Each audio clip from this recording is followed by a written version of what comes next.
Assalamualaikum warahmatullahi wabarakatuh. Selamat pagi anak-anak. Kita jumpa kembali. Ya, bagaimana kabarnya anak-anak? Sehat semua ya.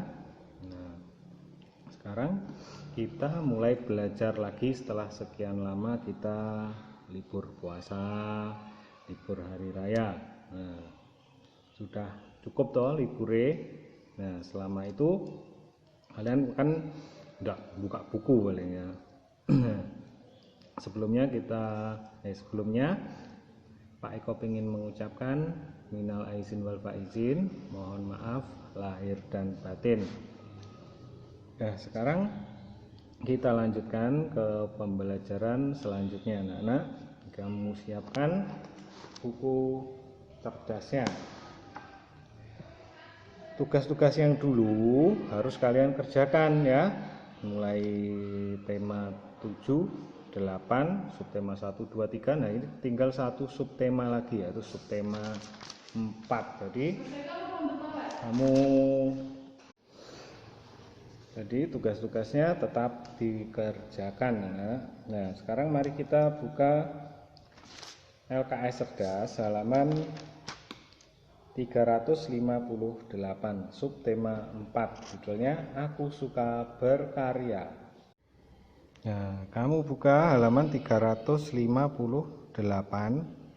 subtema 4, Aku Suka Berkarya. Ini kamu baca. Anggota pramuka rajin bekerja dan suka berkarya. Membuat denah termasuk berkarya. Pembelajaran 1. Udin dan teman-temannya berlatih membaca denah. Sekarang kamu pelajari tentang pengertian denah. Ini denah, apa maksudnya denah? Denah adalah gambar yang menunjukkan lokasi suatu tempat. Nah, diulangi, denah adalah gambar yang menunjukkan lokasi suatu tempat. Misalkan sekarang itu ada undangan perkawinan atau undangan pernikahan. Nah, biasanya di balik undangan itu si tuan rumah memberikan denah lokasi. Nah, biar kita tidak kesasar. Jadi manfaatnya denah itu ini, denah bermanfaat untuk membantu menemukan suatu lokasi yang dimaksud. Nah, manfaatnya untuk membantu menemukan suatu lokasi yang dimaksud. Jadi ben wonge ndak kesasar, biar tidak kebingungan. Nah, ini baca terus. Nah, ini ada gambar denah lokasi. Ini ada taman, lapangan olahraga, SD, masjid. Nah, ini. Lalu untuk memudahkan denah biasanya diberi arah mata angin. Nah, ini yang dinamakan mata angin. Ini kebetulan Pak Eko menghadap ke utara, jadi pas ini. Sana utara, waliane utara mana? Kalau kamu menghadap ke utara berarti punggungmu berada di selatan, tangan kananmu berada di timur, tangan kiri berada di barat. Nah, bayangkan atau praktekkan kamu menghadap ke utara, belakangmu pasti selatan, tangan kananmu ke timur, tangan kiri ke barat. Nah, ada utara, utara, TL timur laut, T timur, TG tenggara, S selatan, BD barat daya, B barat, BL barat laut. Coba kamu praktekkan menghadap ke timur. Nah, madhep ngetan. Kalau kamu ke timur berarti punggungmu berada di barat, tangan kananmu berada di selatan, tangan kiri berada di utara. Kamu praktekkan lagi menghadap ke selatan, di belakangmu berarti utara, tangan kirimu timur, tangan kananmu berada di barat, dan selanjutnya. Jadi ini adalah mata angin. Ada berapa arah mata angin itu? Coba kita hitung. 1, 2, 3, 4, 5, 6, 7, 8. Nah, matahari terbit dari timur. Saat kamu menghadap matahari terbit berarti kamu sedang menghadap ke timur. Punggungmu menghadap ke barat, tangan kananmu ke arah selatan, tangan kirimu ke arah utara. Nah, begitu caranya anak-anak. Ini ada denah kelas. Ini kelasnya Udin. Ini ada denah kelas. Ini keterangannya. 1. Meja peserta didik. Nomor 2. Kursi peserta didik. Ini nomor 2. Nomor 3. Meja guru. Nomor 4. Kursi guru. Nomor 5. Papan tulis. Nah, jawablah pertanyaan berikut sesuai denah istilah berikut dengan arah mata angin. Nah, ini masjid berada di sebelah. Masjidnya mana dicari? Masjid ini. Lalu sebelahnya SD Nusantara. SD Nusantara mana? Ini. Nah, berarti kalau sini itu arahnya utara. Nah, berarti berada di utaranya. Kok utara apa? Kalau mencong ke sini berarti BL, barat laut ya anak-anak. Lalu taman bermain berada di sebelah. Taman bermain ini namanya Taman Kenanga. Di sebelah titik-titik gereja. Taman Kenanga, gerejanya mana? Oh, gerejanya di sini. Berarti Taman Kenanga berada di, ini kan arahnya ke sini. Nah, arahnya ke sini.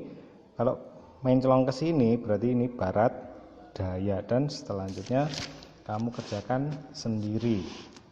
Lalu ini dikerjakan. Gambar yang menunjukkan lokasi suatu tempat disebut. Nah, tadi Pak Eko sudah memberitahu namanya denah. Nah, terus denah bermanfaat untuk membantu menemukan suatu lokasi tertentu. Nah, selanjutnya dikerjakan sendiri. Lalu ke matematika, ini ada diagram. Ini adalah jumlah rumah. Ini kurang jelas anak-anak warnanya. Pak Eko ini untuk memperjelas, walaupun tidak sesuai, tapi ini saya kasih keterangan. Yang ini anggrek, ini kamboja, ini lili, ini mawar. Nah, di manakah tempat yang memiliki rumah paling banyak? Ayo, yang paling banyak ini. Kalau ini 10, 20, 30, semakin ke atas semakin banyak. Yang paling banyak berarti anggrek. Nah, ini berarti anggrek 60 ditulis di sini. Tempat yang memiliki rumah paling banyak yaitu anggrek. Tulis di sini anggrek. Lalu nomor 2, di manakah tempat yang memiliki rumah paling sedikit? Kalau sedikit itu berarti paling rendah. Mana? Mawar. Tulis mawar. Berapa jumlahnya mawar? Nah, ini kan tengah-tengahnya. Kalau 1 ini 10. Kalau tengah-tengahnya berarti 10 dibagi 2. Ini 35 berarti tengah-tengahnya. Ini kan kalau diperkecil lagi ini berarti 31, 32, 33, 34, 35, 36, 37, 38, 39, 40. Lah kalau tengah-tengahnya adalah 35.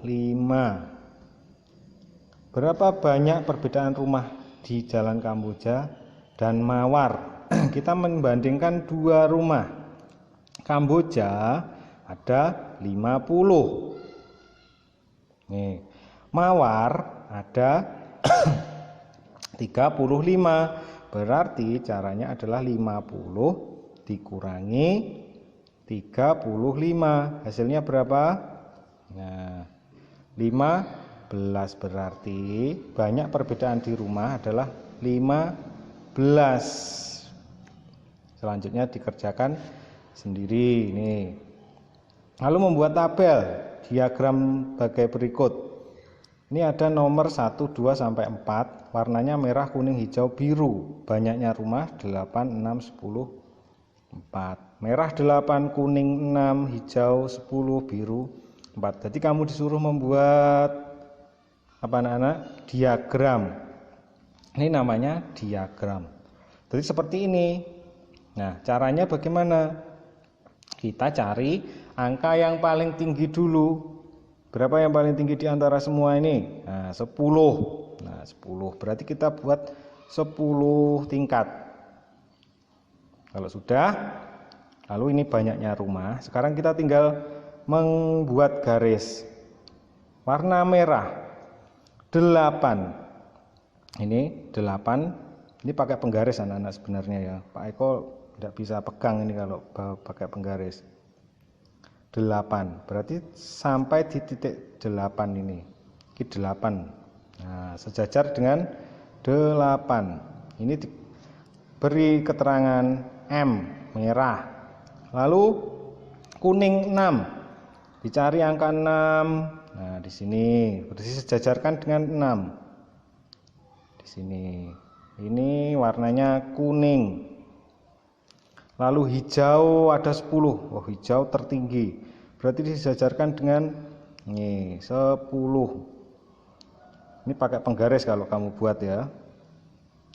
Ini warnanya H, hijau. Lalu biru ada 4. Cuma 4 disejajarkan sini pakai penggaris untuk meratakan saja, tapi tidak usah digaris. Yang digaris mulai di sini.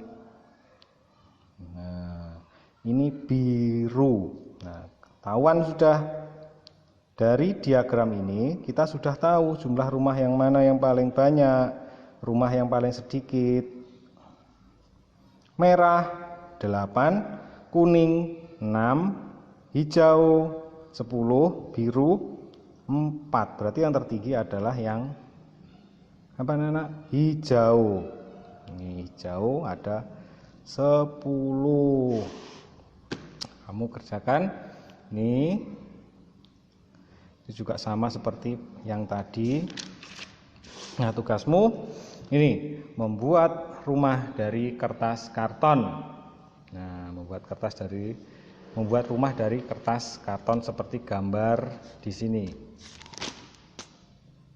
Ini bahan-bahannya lem kertas, penggaris, apalagi pulpen, petelot. Nah, itu buat menggambar gunting juga.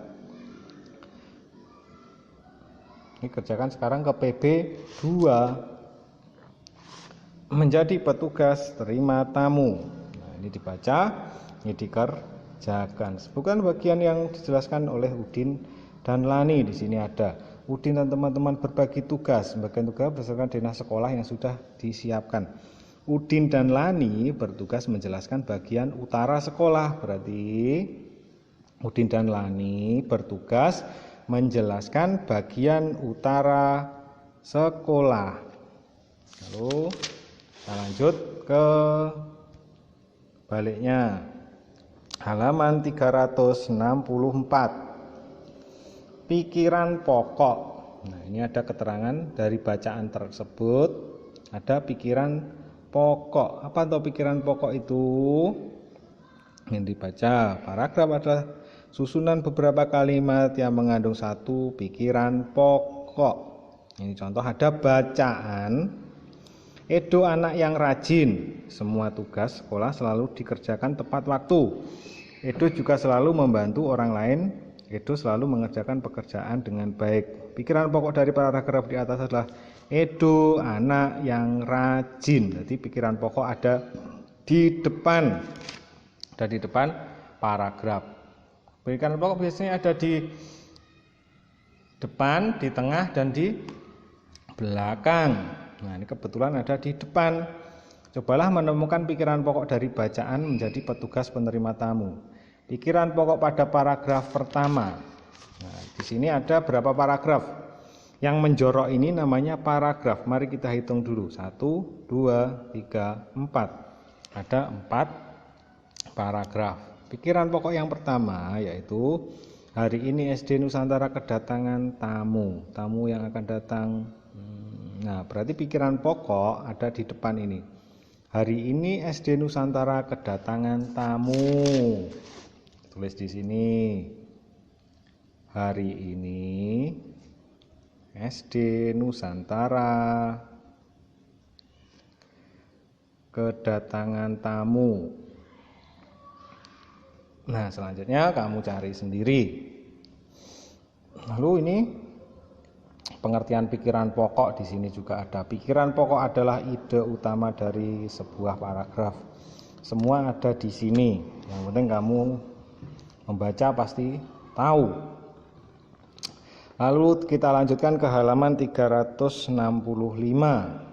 Nih, PPKN, sikap anak Nusantara ini dibaca.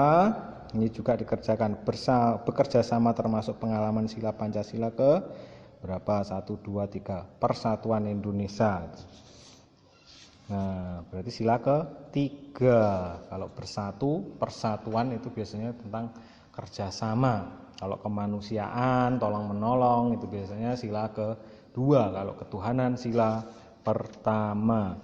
Nah, kamu kerjakan tuh. Lalu lanjut ke PB3. Tidak ada yang sulit, semua sudah ada di buku.